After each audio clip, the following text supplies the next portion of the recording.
तो कहानी के शुरू में हमें एक आदमी दिखाया जाता है जो पहाड़ी रेगिस्तान रास्ते से गुजरता घर की तरफ जा रहा था। इसी बीच जब वो अपनी गाड़ी रोकता है तो बाहर निकलकर वहाँ वो दूर आसमान से गिरती रोशनी देखता है। जब वो उसे देखने उसके पास जाता है तो वहाँ पर बहुत बड़ा अंडा था। वो अब उसकी तस्वीर बनाकर फोन में लेकर टेस्ट करने लगता है, पर तभी वहाँ एक बहुत बड़ा एलियन आ जाता है जो दिखने में बिल्कुल डायनासोर की तरह लग रहा था, जिसे देखकर वो आदमी बहुत डर जाता है और वहाँ से अपनी गाड़ी में बैठकर गाड़ी को तेजी से भगाता है। पर एलियन ने उसे पकड़ लिया था, अपने टेंटिकल से पकड़कर मार देता है, फिर उसका सारा खून चूस लेता है। इसके बाद कहानी में हमें पास ही की जगह को दिखाया जाता है जहाँ पर एक कैंप था। कैंप के लीडर्स आपस में बात कर रहे थे कि कुछ देर के बाद उनके कैंप में ट्रिप के लिए कुछ लोग आने वाले हैं। उनके इस कैंप में कुछ और भी साथी थे, जिनमें एक लड़का जिसका नाम रॉड था, वो भी इस ग्रुप के साथ मिलकर काम किया करता था। खैर इसके कुछ देर के बाद यहाँ पर एक हेलीकॉप्टर आता है जिसमें कुछ लड़के लड़कियाँ थी जो यहाँ पर ट्रिप के लिए आए थे। इनमें एक लड़का जो बहुत ही नखरे में था, यहाँ तक कि उसे अपना सामान उठाना भी पसंद नहीं था। रॉड के अंकल को उसका ऐसा रवैया पसंद नहीं आता। वो उसे कहते हैं, देखो यहाँ पर तुम्हें सारे काम खुद ही करने हैं, यहाँ पर तुम्हारा कोई नौकर नहीं है। जिसके बाद पायलट सभी को रेगिस्तान के बीचों बीच छोड़ जाता है और कहता है कि मैं आप लोगों को यहाँ से तभी लेने आऊंगा जब आप लोगों का ट्रिप खत्म हो जाएगा, और इससे पहले आप लोग मुझे नहीं बुलाएंगे। ये सब वो ग्रुप की लीडर क्लेरी से कहकर चला गया था। वो यहाँ पर सबको समझाती है कि आप लोगों को यहाँ पर कोई भी डिजिटल चीज का इस्तेमाल नहीं करना, जैसे कि आपके मोबाइल्स वगैरह, और सबको नेचर यानी कुदरत में रहना सीखना होगा। इसीलिए ये सबसे मोबाइल फोन्स भी ले लेती है। क्लेरी सबको समझाती है कि हमें अपनी पहली मंजिल तक पहुँचने के लिए 15 मील का सफर तय करना है, इसीलिए हमें लगातार चलना होगा। रॉड के अंकल उनको चलते हुए कहते हैं कि किसी को भी अपना सफर भागकर या जल्दी जल्दी तय नहीं करना, क्योंकि यहाँ के मौसम में आप लोग थककर बीमार हो जाओगे। उधर ही रॉड भी इनके साथ था। वो इन्हीं ग्रुप में एक लड़की जिसका नाम कॉर्टनी था, वो उसके पीछे चल रहा था, पर ये बात कॉर्टनी को अच्छी नहीं लगती, इसीलिए वो रॉड को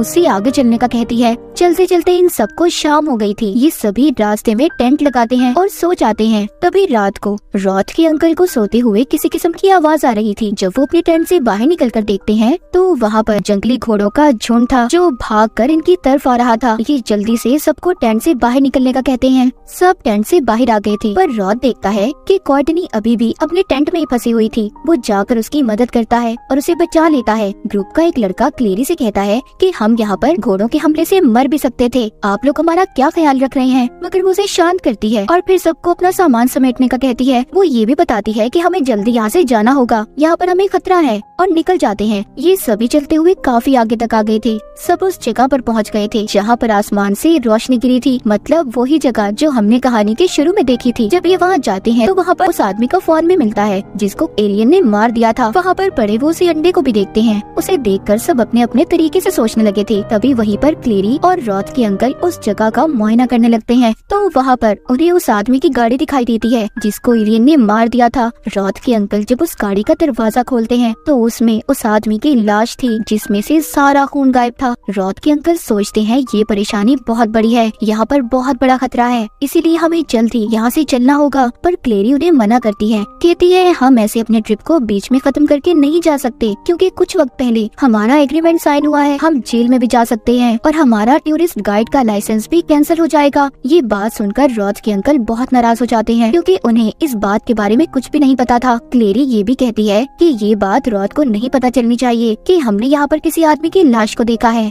ये सब वो रॉड के अंकल को समझाकर जाने लगती है। कुछ वक्त के बाद रात भी हो गई थी। अब ये सभी यहाँ पर टेंट लगाकर इसी जगह पर रात गुजारने का फैसला करते हैं। तभी इनके ग्रुप का एक लड़का वॉशरूम जाता है। रॉड के अंकल रॉड को उसके साथ जाने का कहते हैं, मगर वो लड़का उसे साथ ले जाने से मना कर देता है। जब ये बात रॉड के अंकल को पता चलती है तो वो उस पर बहुत नाराज होते हैं। कहते हैं कि तुमने उसे अकेले क्यों जाने दिया जंगल में, वो हमारी जिम्मेदारी है। अब वो जल्दी से उस लड़के के पीछे जाते हैं, लेकिन वो लड़का उन पर भी गुस्सा कर रहा था। रॉड के अंकल उसकी बात सुनकर वहीं दूर जाकर खड़े हो जाते हैं। तभी हम यहाँ पर उसी एलियन को देखते हैं, डायनासोर की तरह खतरनाक एलियन। वो एलियन उस लड़के पर हमला करने वाला था। तभी उसके दरमियान में रॉड के अंकल आ गए थे जो उस लड़के को भागने का कहते हैं। वो तो वहाँ से भाग गया था, पर रॉड के अंकल को उस एलियन ने अपने टेंटिकल से पकड़ लिया था।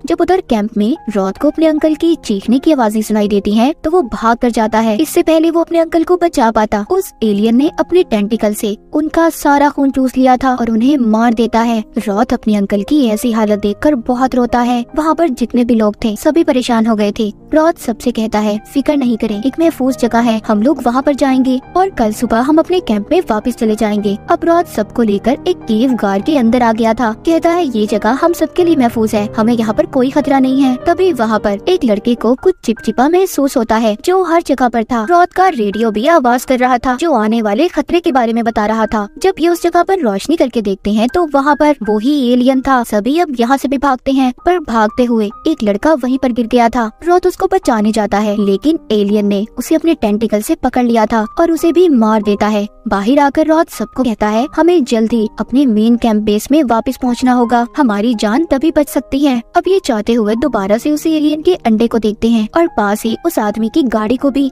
रॉथ क्लेरी से पूछता है क्या तुम जानती हो इस बारे में? वो कहती है हाँ। अब रॉथ को क्लेरी पर गुस्सा आ रहा था। वो कहता है तुम इस बात के बारे में जानती थी, तुमने मुझे पहले क्यों नहीं बताया? इतनी लोगों की जिंदगी को तुमने खतरे में डाल दिया। रॉथ सबको लेकर वापिस से उसी जगह पर आ जाता है जहाँ से इन्होंने अपने सफर को शुरू किया था और सबको उनके फोन्स भी वापस कर देता है। क्लेरी सबको कहती है हमें हेलीकॉप्टर कल सुबह को लेने आएगा, इसलिए आज रात हमने यहीं पर गुजारनी है। तभी इनके ग्रुप की लड़की ये देखती है कि रॉथ का रेडियो दोबारा से आवाज कर रहा था। तभी रॉथ सबको एक कमरे में जाने का कहता है लेकिन अब वहाँ पर भी एलियन आ चुका था। वो एक लड़के पर हमला करने की कोशिश करता है पर रॉथ वहाँ पर अपनी गन लेकर उसका मुकाबला कर रहा था। रॉथ सबको एक कमरे में ले जाकर दरवाजे को बंद कर देता है। तभी वहाँ पर वो ये देखता है कि उनके ग्रुप में क्लेरी और एक लड़की नहीं थी, उधर वो दोनों बाथरूम में छुपी हुई थी। पर एलियन को उनके बारे में भी पता चल गया था, वो उनकी तरफ बढ़ रहा था। रॉथ अपना दरवाजा खोलकर उनको बचाना चाहता था पर एक लड़का उसे ऐसा करने से मना करता है। वो कहता है कि अगर तुम दरवाजा खोलकर बाहर गए तो हम सबकी जान को खतरा हो सकता है। लेकिन रॉथ उस लड़के की बात को नहीं मानता और उसे गन मारकर बेहोश कर देता है। बाहर क्लेरी और उसके साथ जो लड़की थी वो एलियन से अपनी जान बचाकर भाग रही थी। वहाँ पर पहुँच जाती है जहाँ पर बाकी के लोग थे। दूसरी लड़की तो दरवाजा खोलकर अंदर चली गई थी पर बेचारी क्लेरी बाहर ही रह जाती है। वो एलियन अभी भी इनका पीछा कर रहा था और आकर अपने टेंटिकल से क्लेरी को पकड़ लेता है। वो उसे भी मारने वाला था पर रॉथ अपनी गन से उस पर गोली चलाता है। एलियन ने क्लेरी को तो छोड़ दिया था लेकिन अब बहुत देर हो चुकी थी। एलियन ने क्लेरी के सारे खून को निकाल लिया था, वो मरने वाली थी। वो रॉथ से कहती है कि मुझसे गलती हो गई कि मैंने तुम्हें नहीं बताया, तुम सबको यहाँ से लेकर चले जाओ। इतना कहने के बाद उसकी भी मौत हो जाती है। रॉथ अब दोबारा से चेक करता है पर अब इस बार रेडियो पर उसके कोई आवाज नहीं थी। वो सबसे कहता है कि आज रात हम सबको इसी कमरे में रहना होगा। रात को रॉथ कॉर्टनी को अपने बचपन की बातें बताता है। कहता है मेरा इस दुनिया में कोई नहीं था और मुझे मेरे अंकल नहीं पाला था पर उस खौफनाक एलियन ने उन्हें भी मार दिया।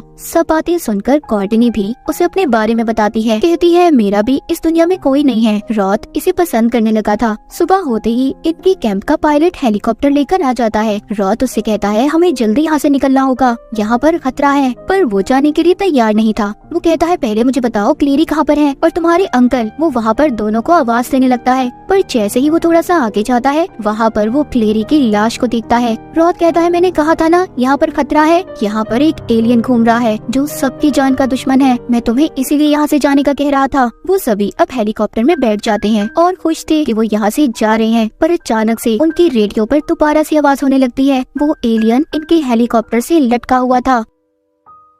रॉथ उस पर अपनी गन से गोली चलाता है पर वो एलियन उनकी ग्रुप की एक लड़की को पकड़कर उसका खून पीने लगता है। रॉथ बाकियों की जान बचाने के लिए सबसे कहता है कि नीचे कूद जाओ। सभी ऐसा ही करते हैं पर हेलीकॉप्टर का पायलट उस एलियन को खत्म करने का सोचता है। वो अपने हेलीकॉप्टर को पहाड़ में देकर मारता है जिससे वो तो तबाह हो गया था। सब अब ये समझ रहे थे कि साथ में उसने एलियन को भी मार दिया पर रॉथ कहता है मुझे लगता है वो एलियन अभी भी जिंदा है। वो सबसे यहाँ पर करीब ही एक फार्म हाउस पर जाने का कहता है जो इसकी साथी का ही था। वो कहता है हम वहाँ पर जाकर बच सकते हैं। तभी वहाँ पर एक लड़का जाने से मना कर देता है क्योंकि वो बहुत ज्यादा थक गया था। रॉथ कहता है हमें चलते रहना होगा लेकिन वो लड़का अब रॉथ पर हमला करता है और उससे लड़ने लगता है। रॉथ भी उसे मारता है। कहता है तुम्हें हमारे साथ आना है तो आओ वरना यहीं पर रहो। अब खैर ये सभी फार्म हाउस पर आ जाते हैं जहाँ पहुँचकर रॉथ अपनी साथी को एलियन वाले हादसे के बारे में बताता है। वो तो सुनकर डर गई थी और जल्दी से पुलिस को भी फोन कर देती है। तभी हम देखते हैं उनके रेडियो पर फिर से आवाज आने लगी थी। यहाँ पर पर वो लड़का जब ये देखता है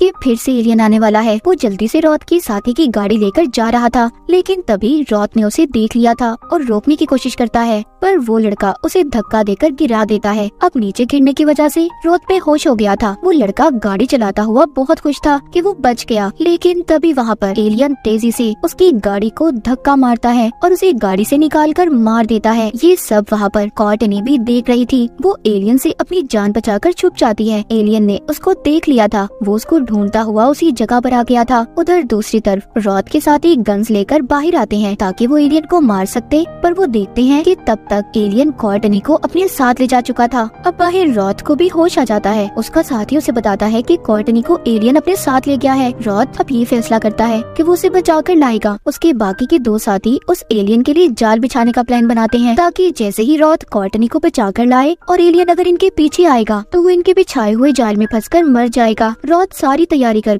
कॉर्टनी को अकेले ही बचाने निकल जाता है। उसका साथी उसे बॉम्ब भी देता है ताकि खतरे के वक्त वो इन्हें इस्तेमाल कर सके। इसके बाद रॉथ बाइक लेकर उसी केव गार के अंदर जाता है जहाँ पर ये पहले गए थे, क्योंकि वो जानता था कि वो एलियन वहीं पर रहता है। वो केव के अंदर आकर कॉर्टनी को देखता है जिसके ऊपर एलियन का बच्चा था जो आहिस्ता आहिस्ता उसका खून पी रहा था। यहाँ पर हमें पता चलता है जो अंडा हमने कहानी के शुरू में देखा था उसी में से ये एलियन का बच्चा निकला था। अब उस एलियन के बच्चे को देखकर रॉथ को बहुत गुस्सा आता है और वो एक ही गोली चलाकर उसे मार देता है। जब गोली की आवाज सुनकर बड़ा एलियन आता है जो अपने मरे हुए बच्चे को देखकर बहुत गुस्से में आ गया था। उस एलियन से बचने के लिए रॉथ उस केव में बॉम्ब फेंकता है ताकि वो एलियन मर जाए, पर ऐसा कुछ नहीं होता, वो अभी भी जिंदा था। रॉथ अब जल्दी से कॉर्टनी को लेकर बाइक पर बिठाकर उसे वहाँ से ले आया था, पर अभी भी एलियन उनका पीछा कर रहा था। फार्म हाउस पर ले आया था जहाँ पर रॉथ के साथियों ने एलियन को मारने के लिए जाल बिछाया हुआ था। उसके साथियों से बताते हैं हम दो तरीकों से एलियन को मार सकते हैं, या तो बिजली से या फिर फ्यूल में ब्लास्ट करने से। वो अपने जाल को सेट कर रहे थे, पर तभी यहाँ पर एलियन आ गया था जो रॉथ के साथी को मारने लगता है, लेकिन रॉथ उसका ध्यान अपनी तरफ करके उसी तरफ ले आता है जहाँ पर बिजली थी, जिधर करंट का जाल बिछाया हुआ था। रॉथ तो वहाँ से ऊपर छलांग लगा देता है, पर एलियन को बिजली के झटके लगते हैं, लेकिन तब भी उसे कुछ नहीं हुआ था। अब रॉथ के साथी एक छोटा ट्रक लेकर उस एलियन की तरफ बढ़ती है ताकि वो उसको धक्का लगाकर फ्यूल वाली जगह पर भेजकर ब्लास्ट कर सके, पर रॉथ उसे ऐसा करने से रोकता है और कहता है ऐसा करने से तुम्हारी जान को भी खतरा हो सकता है, पर वो नहीं सुनती और एलियन की तरफ बढ़ती है। जैसे ही वो उसे जोर से धक्का देकर फ्यूल की तरफ फेंकती है, एक जोरदार धमाका होता है, लेकिन उस धमाके में रॉथ की साथी तो मर गई थी, पर अब भी एलियन को कुछ नहीं हुआ था। रॉथ समझ गया था कि इस एलियन का जिस्म बहुत मजबूत है, पर ये अंदर से उतना ही नाजुक। वो एक बॉम्ब को लेकर उसके टेंटिकल के अंदर डाल देता है, जिस वजह से एलियन फट जाता है। उसके जिस्म के सैकड़ों टुकड़े हो गए थे। इस तरह से वो एलियन खत्म हो जाता है। एलियन के मरने के बाद रॉथ, कॉर्टनी और उनका एक साथी सुकून का सांस लेते हैं, जिसके बाद पुलिस भी वहाँ पर आ गई थी और इसी के साथ खौफनाक एलियन की कहानी यहीं पर खत्म हो जाती है।